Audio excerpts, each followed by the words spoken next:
Hi, and welcome to Ladies of Another View. And it's been a while. I'm here with Emily and Amy, and I took some time off to be with my dad, my 96-year-old dad in Michigan. It's hard when you live far away because you want to stay in touch, and you're kind of a visitor, but you want to be more than that. And I don't know if I'm going to show you a picture of my dad if that pops up. Just he lives at an assisted living, and he still walks. He does his exercise every day, and that's my dad, Frank McGuire. Little Irish man, getting littler. I guess that's what happens when you get older. But today, I have a very special guest on today. We're going to bring her on in just a minute, Deb Hadley. I'm such a big fan of hers. She lost her only two children within 9 months of each other. And we kind of have a theme today because we're going to talk with her today, and then tomorrow we have the mother of somebody who lost her little girl at Sandy Hook. But we're going to talk about different aspects of it because the holidays are coming up. And that can be hard in a lot of different ways. But let me welcome Deb Hadley onto the show. Hi, Deb. Hi. Thanks for coming on. I'm a big fan of yours because this is what I say about you, Deb. You make grief comfortable for everybody. You grieve in such a healthy way, but you also bring people up. So tell our audience briefly what happened to you that you lost your two kids. Well, thank you for having me. And it's just so interesting that I can make you feel comfortable talking about grief. I'm very comfortable around death. It seems to be my whole life because I'm in the hospice world. But at one time, I was not comfortable with death or grief, and it just it rocked my world in a huge way. So actually, June 5th of 2013 was when my whole world fell apart, and that's when my daughter Kaylee passed away suddenly of an epileptic seizure. She was 24 years old. She was a school teacher. She was diagnosed with epilepsy when she was 21. We had it under control, and yeah, there she is. We had it under control, and she was getting married, and it was just, life was just happening for her. She was on an all-time high, and she just died from SUDEP. It's sudden unexpected death from epilepsy, and it was sudden and unexpected, and her seizures were completely controlled by medication until she went into a seizure and didn't come out of it. And basically she died of cardiac arrest. That's when the bottom fell out of my world. And, I always thought that my parents would go first. And I always wondered how I would get through losing my parents. And so I feared that. And I never thought of death being out of order until it went out of order. So that led me onto my grief journey. I was a very broken person. I've had so much guilt and so much shame, and I felt that I could have saved her, and just so many things missing her, wondering how I was going to be able to live, longing to not live. I think that's very common. So when people lose someone, it's very common to not feel like you want to live. And but I'm so grateful someone came to my home. I had such support, but it was my time in my life where when Kaylee died, I felt we were in the car driving down to the hospital. I thought she was alive when an officer called me and asked if I was Kaylee's mom, and then told me I'm sorry, she didn't make it. And my world went black. And that's when I realized that in my Catholic faith, that I always went to church on Saturday or Sundays. I taught religion class. I did everything I thought I was supposed to do, but I was very repetitious. I just showed up. I didn't have a relationship with the Lord. And in that dark time in my life, I questioned whether he was even real. And if this was something that I was made up, or that was it all true or was it not? And where was my daughter? About 6 weeks later, someone came in, a beautiful Catholic woman came in, told me that the Lord sent her to come pray with me. Would I accept?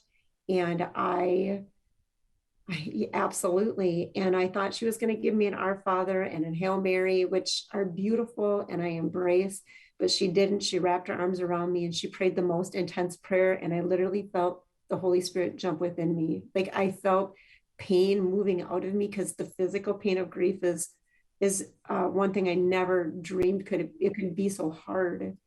And so that was my quest of, I got to find God. I have to build a relationship with him. I've got to surround myself with people. I've got to understand my faith. I've got to understand God and feel him. And boy, I just dove into it. And 9 months and 2 days later, I was up at a faith conference, and it's called Set Apart. And I went to it because what does God set us apart for? Like, what are we set apart to do? And I just went to try to find purpose. I believe there's always purpose in suffering. I knew that this wouldn't happen if there wasn't a great purpose. And I felt that the purpose was to help people find him, to help people be comfortable that heaven is just a breath away, and that this is, he talks about eternity in the kingdom all the time. We just really don't listen. I didn't listen. And so 9 months and 2 days later, I went to this conference called Set Apart. And while I was at that conference, there was a really horrific car accident in our hometown of Sleepy Eye.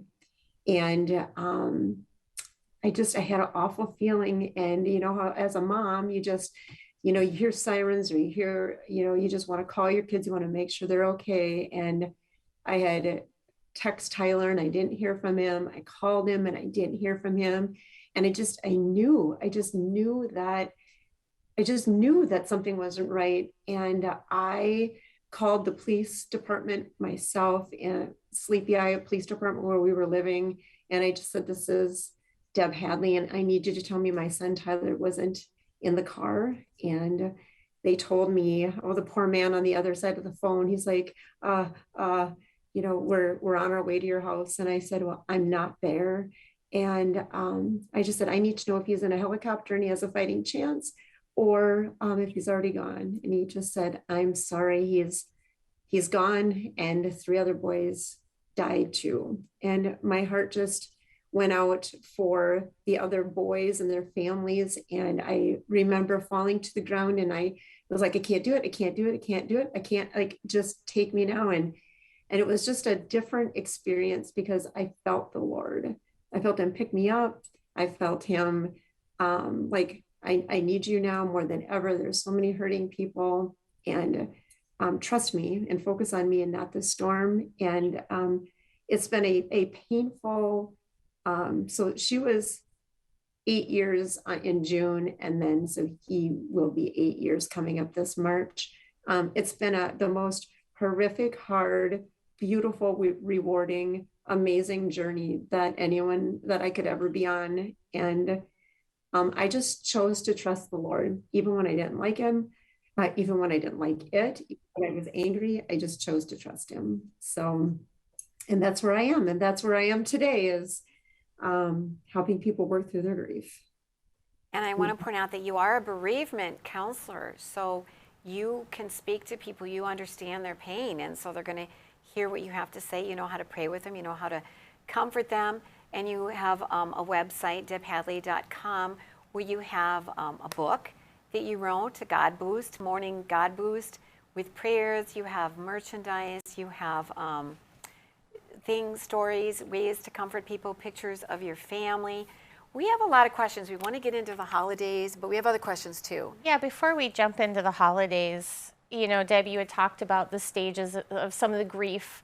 I think we all felt your story, because it seems like as the older we get, the more that touches us, and like for me personally, I lost a brother to a diabetic seizure. So that sudden, you didn't know something was wrong, and then they're gone. So I really relate to your story. The one thing I would like to touch on with you, and it comes up, and I have this on so many scales with so many people come to mind, is the anger, the blame. You had said you'd question God, and I think that's part of the STEP programs. But even lashing out at family members, if you had treated them better, they would be here. Or, God doesn't love me because, there's just so many things that we reflect on during the holidays too. But how do we deal with the anger of that? That's just a great question. And I just want, like, anger is very normal. And when we talk about we talk about steps of grief, but there really are no orchestrated steps. There's just things that happen to us. And one of them is definitely anger. I think that's probably anger and depression are probably the two that people get stuck in the most. And I grieving is everything that's internal, like it's everything that we hold inside. And we have to learn how to mourn and get that out to be able to publicly show people like, we are working to move forward. And one of the ways that people mourn is through anger. It's okay to be mad at God. And we also have to grant each other grace because people are going to be angry. I have people come to me all the time. We can't fix someone in grief, and they'll be like, Deb, I was just at so-and-so's funeral and they're so mad. They're so mad at God. Well, yeah, they probably are. That those are just things that we have to work through of being mad and about being angry. For me, I had anger toward God because I felt I was being punished when Keely had died. I have just a lot of some guilt and regret that I thought that I had. And I think one of the ways that we have to move through anger and sadness and depression, it's okay, it's normal to have that. It's when we get stuck in it and it starts to destroy our life. It starts to consume who we are, and that we can't see the beauty that God has given before us because we're so stuck in our anger. One of the best ways, I always say, get counseling, go to a Christian counselor, get some help, join grief groups, people who are like you, you'll find out you're not crazy. And then the third thing, just to have an attitude of gratitude and thank God, even when you don't want to. And I would be on my knees against my bed and just be like, I didn't want to thank him. These are my two children and they're both gone. But I trust him in our faith. He says that when your room's ready, I'm going to come bring you to the kingdom. It's like, we're always cheering about coming to the kingdom. We can't wait. And then when it happens, we're so busted. And so I just spent a lot of time thanking God for who he is, for dying on the cross for me, for giving me my children, for even a short while to use me as a vessel to help the next person, but having that attitude of gratitude. But that first year of grief, I think that being angry and sad and depressed and denying and lashing out, and I think that those are all really fairly normal things to do. We have to grant each other grace, but after a while, if we're stuck, we really have to get some professional help, get help from our churches, counselors, friends, family, and people who can lift us up. Bereavement managers, I help a lot of people through that.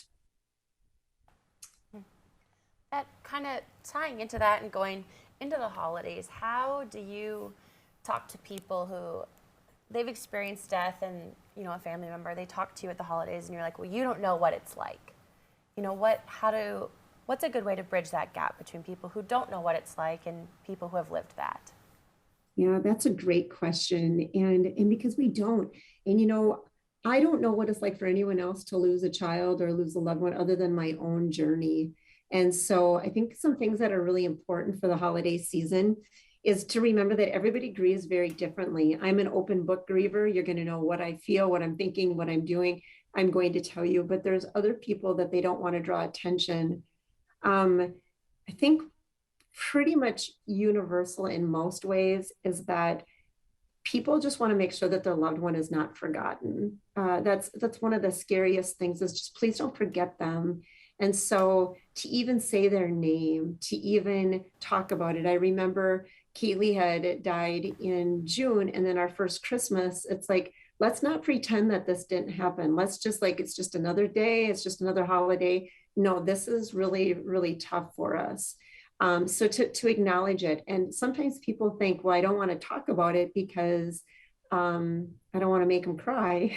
And it's like, well, I'm already crying, and you didn't remind me because I'm already living this. But it does feel good when people say their name. I think universally to just say their name, or just to say, is it okay if we talk a little bit about Kaylee and Tyler? And, just if to find out if maybe someone doesn't want that, but for the most part, to say their name.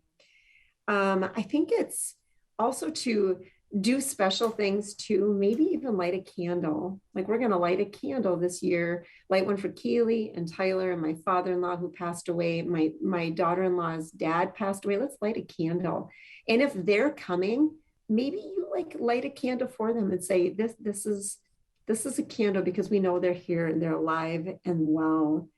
Other things that our family did is that after Kaylee and Tyler both passed away, when we did our gift exchanges, the gift, we did $10 gift or 15 or 20, but the gift had to start either with a K or the letter T. And so it was like, there's a lot of toilet paper and K cups and kites and kitchen utensils, but you just tools, they just, we got creative, but I knew that they were all thinking about it. And it just made it like, oh, we're doing a K and T gift. And it's just kind of what we do.